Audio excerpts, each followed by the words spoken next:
All right, everybody. Welcome to episode 29 of the Inside Real Estate Podcast. And today we have on Susan Mattern. She is a Chester County realtor, and I think this is going to be a fun one. Susan, how are you? I'm doing well. How are you, Brian? I'm doing great. So, all right. So the last time that we asked people if anybody wanted to be on the podcast, you reached right out. So of course. Why did you want to come on? Little bit of an ego, I think. I'm going to be I'm a transparent person, as you all know, who know me. I just saw other podcasts and that you've done because I get them, and I just thought it would be a good time to do this since my business this year kind of took off in May. It was a little slow in the beginning, but May just I just propelled forward and did and it's going to end on a really good note, which I was really excited about. Best year ever? Yeah. And so literally I know what I need to do. I always knew what I needed to do, but I think this year being so slow for January, February, March, and April, I was able to get my processes down and with the buy side and with the sell side, and was able to then just hone in on my marketing and the lead gen and all that stuff. So talk about your process a little bit. What did you hone in on? Listings and that process. So every time I get a listing, obviously it's up to the ultimate decision makers, the seller. So what I do is every listing I do, I ask the seller if they would like to have a pre-listing home inspection. And I just feel that kind of puts the transparency out for both sides. Other states, like out west, and I've talked to a couple agents out there that I do some, we just kind of reach out to every so often, and they do that all the time out there. And you don't have this kind of unknown if somebody waives inspections. So if you walk into a house and somebody waives inspection and you're on the buy side, you kind of don't know what that house is really about. I mean, you're kind of putting it up there. So I just feel the transparency there. On the buy side, if my clients do waive the inspections, I automatically buy them a home warranty. It's literally, if I'm making $9, $10, $12, $20,000 on a deal, to spend $499 and give them just a little peace of mind that if something goes wrong in their home while they're living there, then that's just a little added value that I added to that customer. And it gives them a peace of mind. And you know what? I can sleep at night. So that's one of the reasons why I do it. It's a little bit of money that I spend to give a lot of value to my clients. And that's what I want to be known as. So we had a guest on recently that was talking about, obviously you don't go in wanting to spend all your own money and whatnot, but she said that, in some cases it's like she's willing to put her money where her mouth is and provide value to the client. So let's talk about home warranties. I haven't had anybody talk about that yet. So what is a home warranty for somebody who doesn't know? A home warranty is kind of like insurance, like you have on your car, I would say a little bit. A home warranty is going to cover everything in that house. Now, the home warranty I use, they cover the roof only for if there's like a leak in the roof, up to $500. Can I give a shout out who it is? Or is it okay? It's America's Home Preferred warranty. And the reason why I use them, a lot of home warranties, you have to use their people, the people that they've vetted to go through there. America's Preferred allows you to use your own contractors. And I think that's just, if you have, Joe Schmo down the street that you've been using for 20 years and you know that he can fix your heater or your AC or your whatever, the electrician, you can go and use them. That's what I like about that. Sure. Because you've already, you know his work. Right. You get somebody outside, they don't care about you. They just care about getting paid. So. Yeah. And you like to stick with people you know, right? Exactly. So are you finding that the buyers really like this? They're indifferent to it? Do they even realize the value that you're providing them with this? I kind of really have a conversation with them about why they should do it. if they're willing to waive inspections. We're still in that climate where people are still waiving inspections, but we're also in that climate of people who waived inspections 4 years ago who are getting now sued, or not, they're suing people, or the buyers who waived inspections are now suing the sellers and also the real estate agencies and their agents. Right. So I don't want to be, I have no time for that. What are the like, what is their recourse? They waived inspections. How are they going about suing? So from my understanding, there is a law, and again, it could, I don't know how, I'm not really up to date on it, but there is something that if a seller can use the seller's disclosure, but there is something that, especially for flip houses, that a person can go after them for fraud. So if they didn't disclose something in the seller's disclosure, and there's a 1 year that they have to do that, but that fraud thing is all the time. Because I just had this happen to somebody who I sold a house to in 2019. It was a flip house, and from day one, he was having problems with it. So now he's actually looking into going after the person who flipped the house for fraud. Yeah. So again, I mean, he calls me at least once every 6 months telling me, you'll never guess what else I found. He just got a huge lemon, but the guy covered up all kinds of stuff. So a lot of it didn't disclose it. A lot of it goes down to the disclosure, right? Yes. So that's really once you waive inspections, that's really the only thing. If you screwed up something or were not honest and transparent on the disclosure, that's their gateway into being able to sue, right? True, but I mean, I don't want to even go down that road about suing. Let's just look at the seller's disclosure. If it's clean, I mean, again, somebody could not disclose something and it could look clean. But if you feel that it's clean and you've walked through the house and we've looked through that seller's disclosure while we're walking through the house and going, okay, electrical box, I mean, I'm not trying to pretend to be the home inspector, but at least give my client some, list of to look at while they're looking through the house. Right.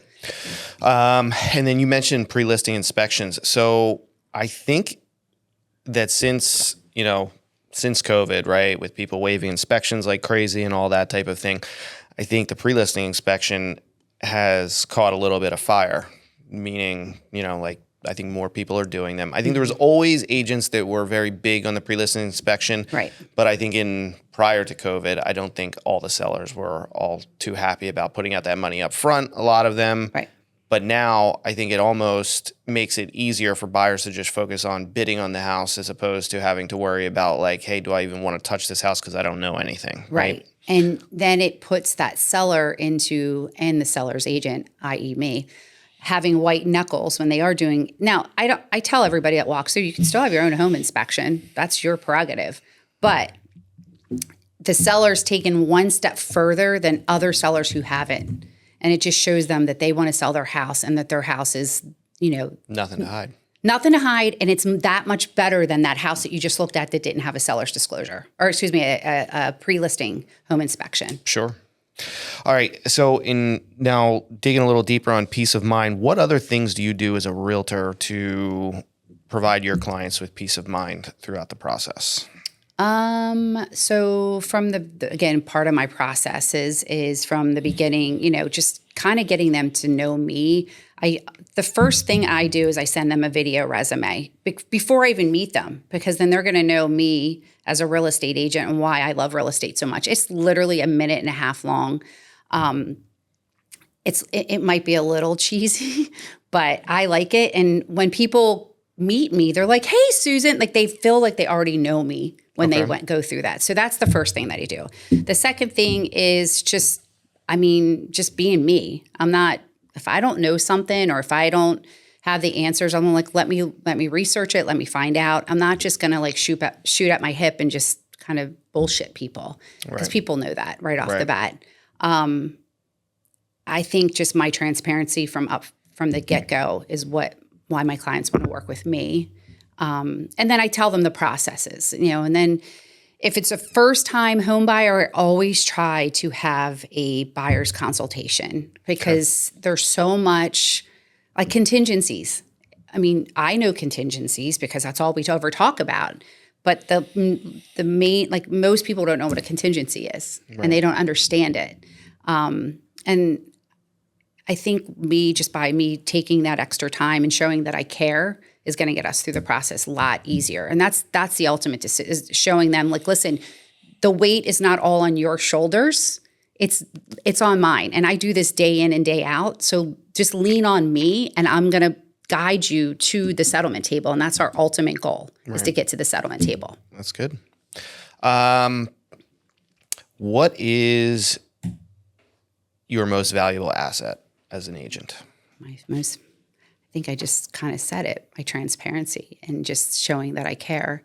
And I'm going to work hard for them. I mean, I'm going through a transaction right now where it's a listing. It's in Norristown, and the clients are the wife is in Texas, and the husband is here and in Texas. But then he decided to take off and go to Jamaica because he has properties down in Jamaica after we went under contract. So it's funny because they're like, we don't want to sell we're not going to sell our house, and we're not going to. And I'm like, and I was actually in here last week while he called me, and he has a very thick accent, and he was yelling, and the person who was standing next to me could hear me, but she goes, you handled that so awesome. Because I was like, yo, like, we're going to get through this. Like, just let me handle everything and let me take care of it. That's what you hired me for. Right. So that's where I think I can just shine. When the heat's on, I kind of take 2 steps back and just that's my chill out moment. I get like crazy on like when everybody else is chilling out. I think when everybody else is getting crazy is when I just go, okay, let's just calm down a little bit. Let me take the reins. Let me take the bull by the horns. Let me do your work. That's what you hired me for. Okay. So what's the most challenging transaction you've had in recent memory? Talk about that. My first $1 million listing, which was 2021. Oh, I still have nightmares about it. The woman who was listing it had been in the house for 20 plus years. It was a large 7,000 plus square foot house mansion in Rose Valley. Mm-hmm. And she was a nightmare. That's all I can say. Like, everything that we did, she made it known her political view. She made it known that we had to wear a mask. And I'm all about, if you wanted me to wear a mask during COVID, I would wear a mask, if you didn't want to be, so I was very, kid gloves with this woman about everything, because I knew her political views. I knew everything. But she just, every which way that she could find a way to fire, to the point where I was at a different brokerage at the time. And a conversation was overheard, her talking to one of our marketing people. And the broker actually reached out to me and said, it's okay to fire her. We can fire her. So that's probably my worst one. And it was like, you know what? At the end of the day, some of the best deals you do are the ones you don't. And that comes back. I've said that for years when I was even in the car business. So I did indirect auto lending for 16 years in the automobile industry. So I used to hear a car guy say that all the time. Some of the best deals you do are the ones you don't. Did you fire her? We mutually parted ways, and it was probably the best load of bricks off my shoulders ever. How hard was that for you to do? Because I know when I had my license, we had to, my partner and I had to let a client go, and it put in so much work into this, and it got to a point where we just had to call it quits. I spent a ton of money, spent a ton of time. I had contractors come out and redo her floors. And beautiful. They were gorgeous flooring. It was like a tiger, I forget the name of it, like a tiger oak flooring. I still have pictures from the house, because the house was so cool. It had like a spiral staircase that went all the way up. Yeah. From the 3rd floor, you could see all the way down. It was just a cool house. I think I missed the house more than I missed her, obviously.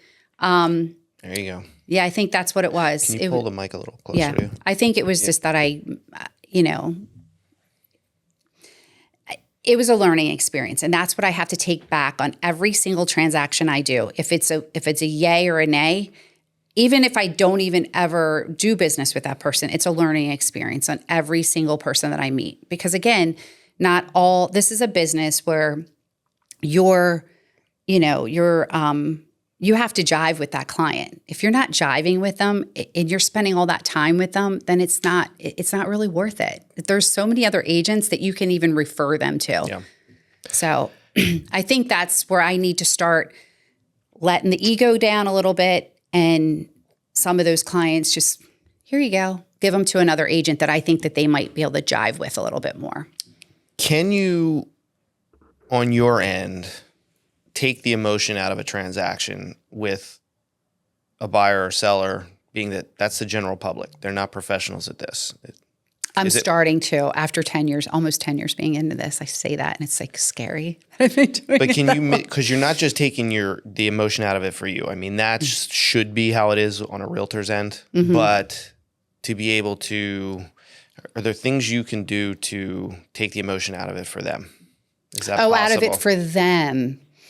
It's hard because buyers may be a little bit easier to do that with, but sellers, no, because that's their house. That's the house that they have lived in for 5, 10, 15, 20 plus years, raise kids.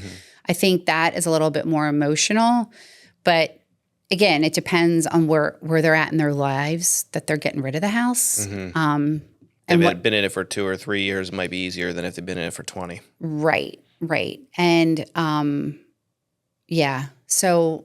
And you have to also, people, getting back to the technicalities of listing a house, people don't realize if you list a house and it goes under contract, you can't just walk away from that deal. People don't realize the ramifications of that. So buyer can for, again, contingencies or something like that, but a seller really doesn't have many contingencies to walk away from, once they're under contract. Right. And that's what I was just dealing with the one up in Norristown, which was, again, interesting how you get all these tidbits of information in 10 years and how it kind of starts flowing in to your business. So you talked about your business kind of took off this year, right? So we're getting into the holidays, and usually there's somewhat of a lull, one of the ebbs and flows of the real estate market, which for a while we didn't see. During COVID and right past that, but we're starting to get back to the normal flow of a real estate year. But a lot of agents decide to go on vacation around the holidays, essentially, and take their foot off the gas. What are you going to be doing that, or what are you doing to kind of keep that momentum that you have going? It's funny. I just talked about this with my coach yesterday. So I got to keep the foot on the gas, maybe not full throttle, maybe not at a 55, 65, 85. 120. 120. It's going to probably be a little bit taken back a little bit, but I'm already gearing up for January. I am working on a flip in Downingtown. So that's been taking up a lot of my time. And I hope that doesn't kind of mess me up for January, but I'm already starting to talk to people trying to get those listings going for January, February, March. And I'm hoping to have my flip on the market by then too. And then obviously talking to some buyers as well. But it's been kind of a lull the past couple weeks. Yep. What are you doing for prospecting? How are you doing it? Right now, so we have Lofty here, and I haven't really paid. I've only given it maybe 10% of my time. I really need to jump into that and update that. But my prospecting right now is UpNest. I get leads from that. And I've actually done a lot this year. I was doing some Zillow leads with a team, and I kind of walked away from that because I really wasn't getting much, and it was fine. But I feel like the UpNest is really the way to go for listings for me. I actually just driving in here today, I got a phone call from them. So it's weird how they do it. The prospect client actually has to pick you, and then you get the lead. They call you and you get the lead. So you're going the lead route?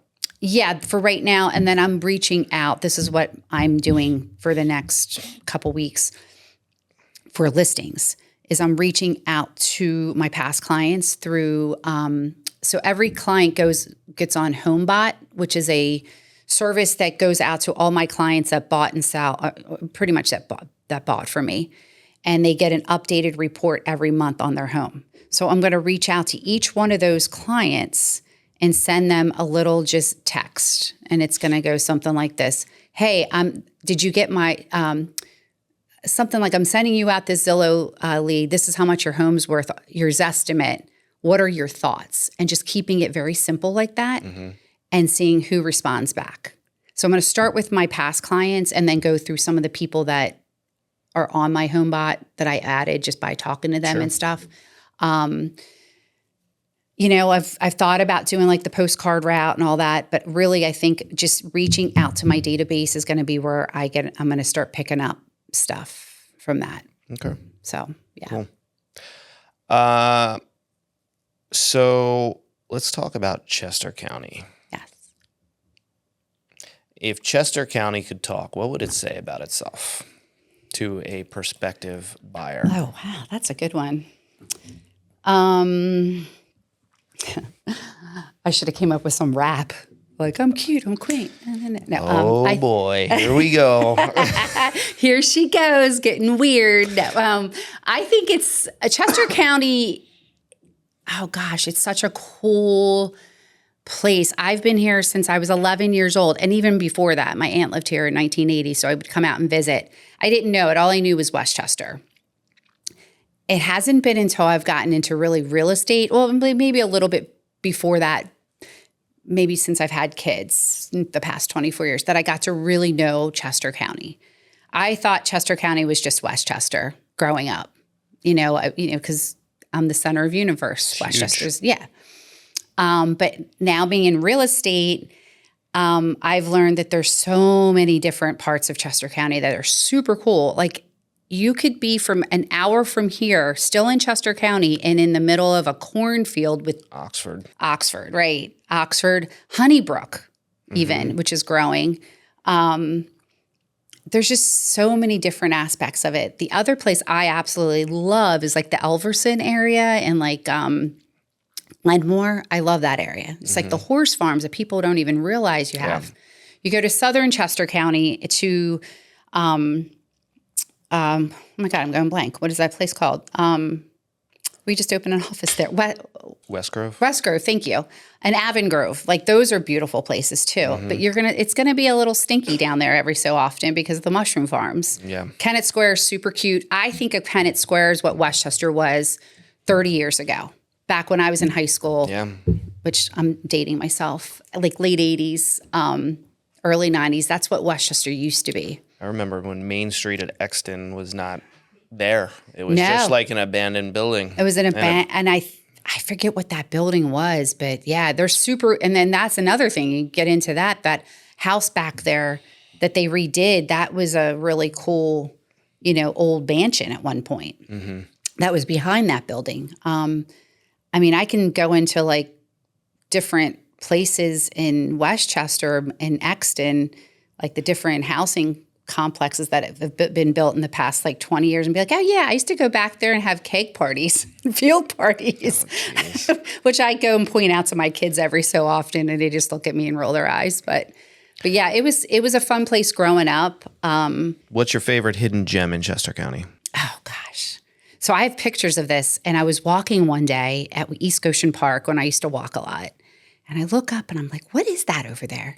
That clock tower that's over in East Goshen, a lot of people don't know. It's a total, I actually went home and I looked it up and I was like, wow, there's like history behind it. But it was like a clock tower. Yeah. And they actually have a development back there called Clock Tower Development. Okay, yeah. It's right behind that. There's the East Goshen Park and then they have, Apple Brook? What's that?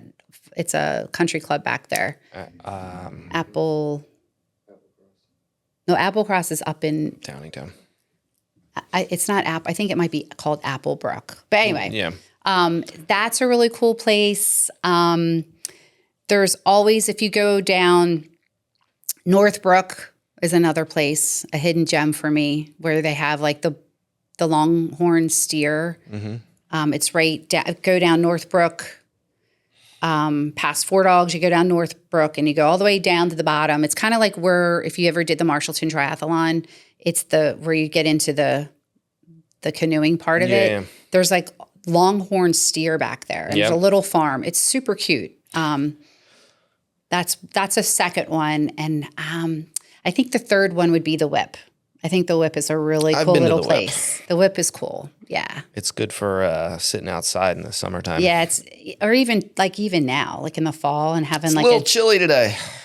But the last couple weeks it's been beautiful. Right. So, all right. So let's get back into houses for a second. So if you have a buyer that comes to you and they're wanting to buy a house, they say, we're thinking about new construction, or we're thinking about a charming older home that may be, potentially old enough to be historic.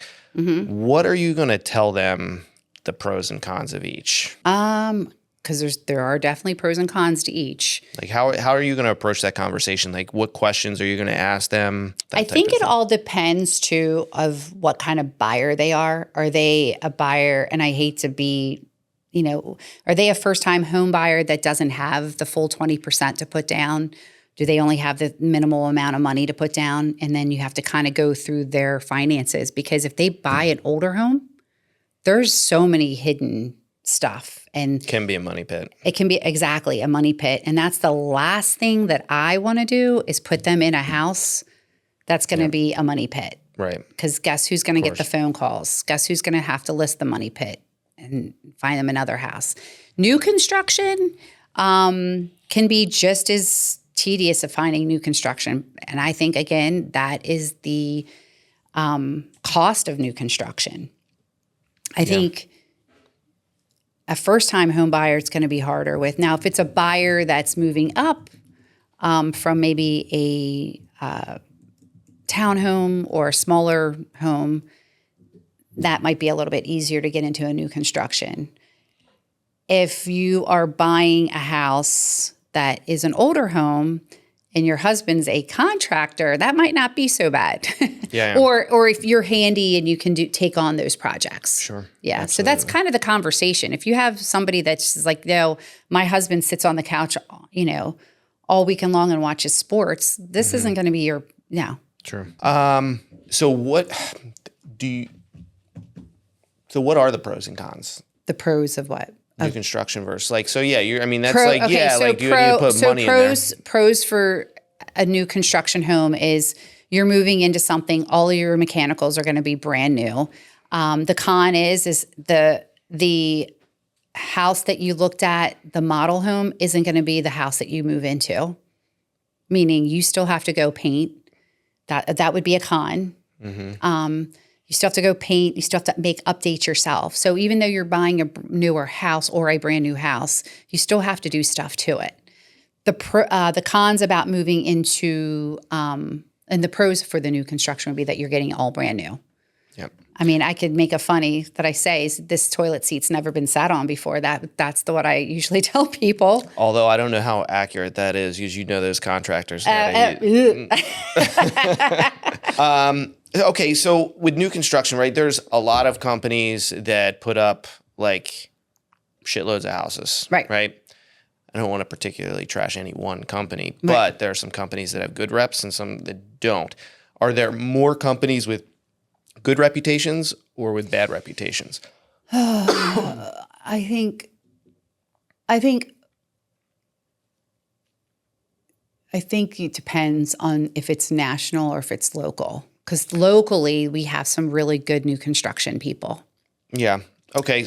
Nationally, I think because it's more of like that cookie cutter box store kind of feel, you're going to go into a new construction home made by beep, and it's going to look the same as in Texas as it does in Pennsylvania or in California as it does in, Delaware. Right. You see what I'm saying? Where that locally, the local one, you're going to have a little bit more new, of its feel. But it's not going to be so cookie cutter box cut. I know some of those companies, like they'll have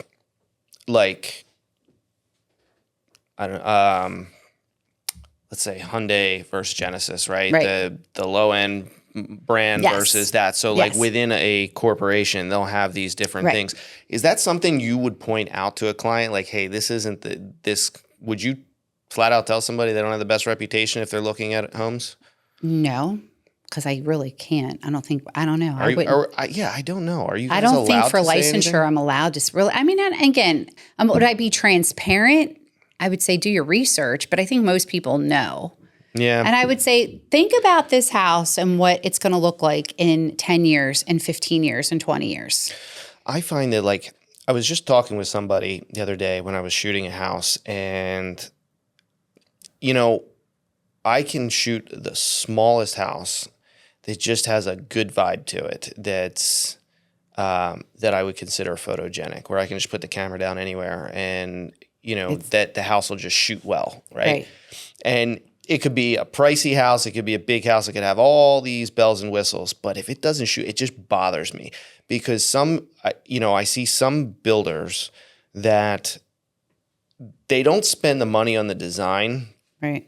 And, you know, you can get a 2,000 square foot house that feels like 1,300 square feet if the architecture's not good. Right. You know, and I think that's an issue. I think a lot of times you'll get these, a buddy of mine had an issue with a local one-man band builder. Like, he builds a house at a time and sells it. And it was new construction, the workmanship wasn't great, all that type of thing. But I think when you get those, I think there's some value in a bigger brand. Right. But, Yeah, I mean, they have their processes too. And I know people who've bought new construction and they have like you buy it and then you have your like, the punch list, like 3 months in, 6 months in, and then a year in. And I think where you might go with somebody that's like smaller, you might not have that the warranted value that the bigger ones do. Yeah. So I think that, again, it's just like, even that doesn't hold that, the weight all the time, because a buddy of mine, they warranted the roof, a brand new roof, for a year, and a handful of people in that community, like almost to the day, as soon as that warranty expired, those roofs started going. It's like, how do you get a 15-year warranty on, or whatever it is, on a roof when you replace it, but when you get a brand new roof, like what corners are they cutting that roof can't last past a year, or they are only willing to warrant it for a year? Right. But again, it goes back to not walking into that model home that like Cindy Crawford, like beautiful, everything's like the furniture's put in perfect space. Everything looks beautiful. Yeah.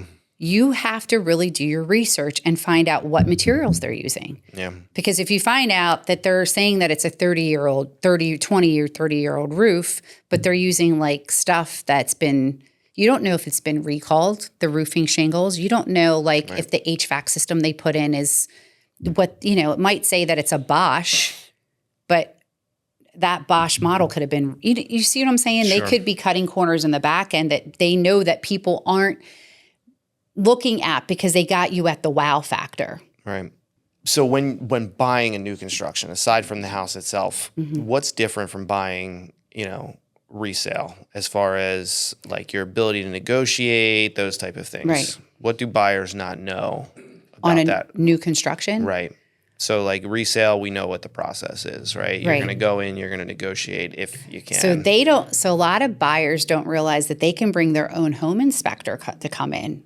A lot of buyers don't know, and this will probably bug the crap out of the people who are selling these new construction, the selling agents. You can ask them for basically the breakdown of when they're doing like the electrical work.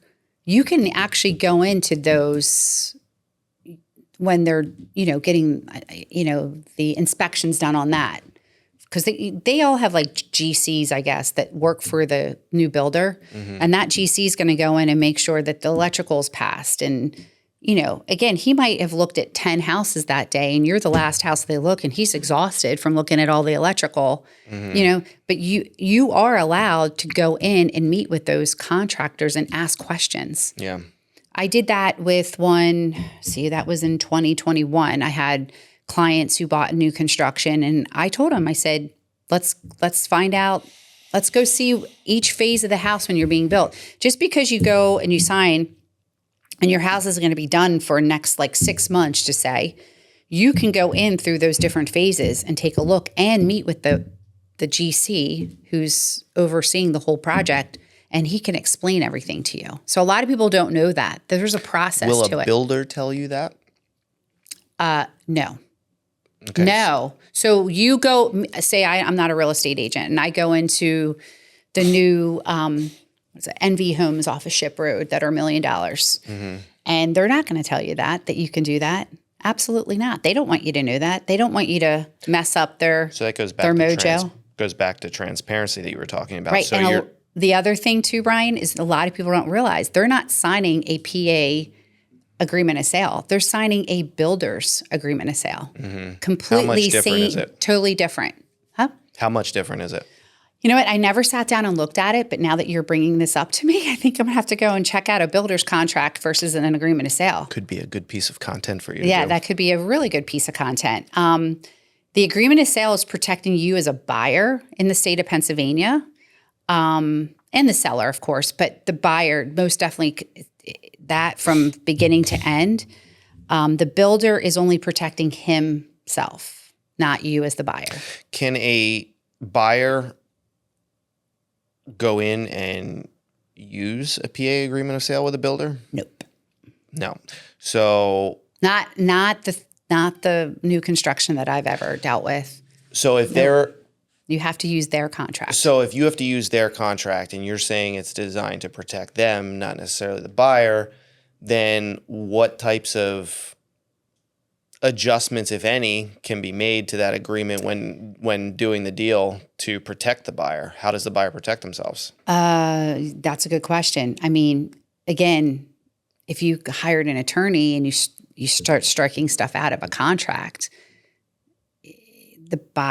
the builder could say, no, we're not going to move forward with this because I'm not honoring this contract. This is these are my parameters that I'm doing. Right. So it's kind of an interesting, if I can get a hold of anybody has a builder's contract, please send it to susanmattern750@gmail.com. Yeah.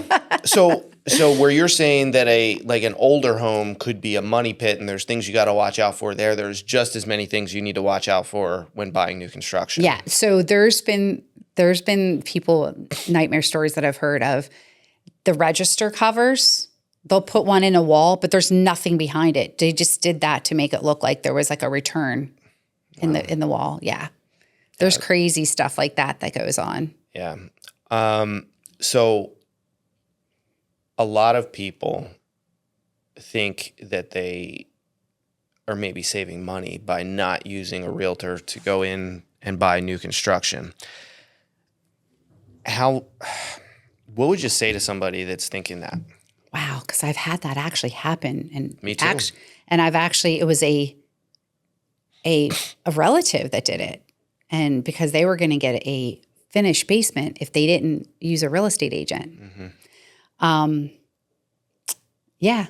Should have talked to me first. Now, Look at all the stuff that happened after the fact. And I go to their house and I'm like, yep, you should have called me, should have used me. And I still say it to this day when I see them, when they're bitching about their house and what things that went wrong in their house or from the closing or whatever. You should have used a realtor, should have used me. So sounds like you're saying that they're kind of SOL if they decide to get a realtor after they've visited the builder. Explain how that works for people. So if you go into the initially and they have to ask you if you're working with a real estate agent. Just Do they have to?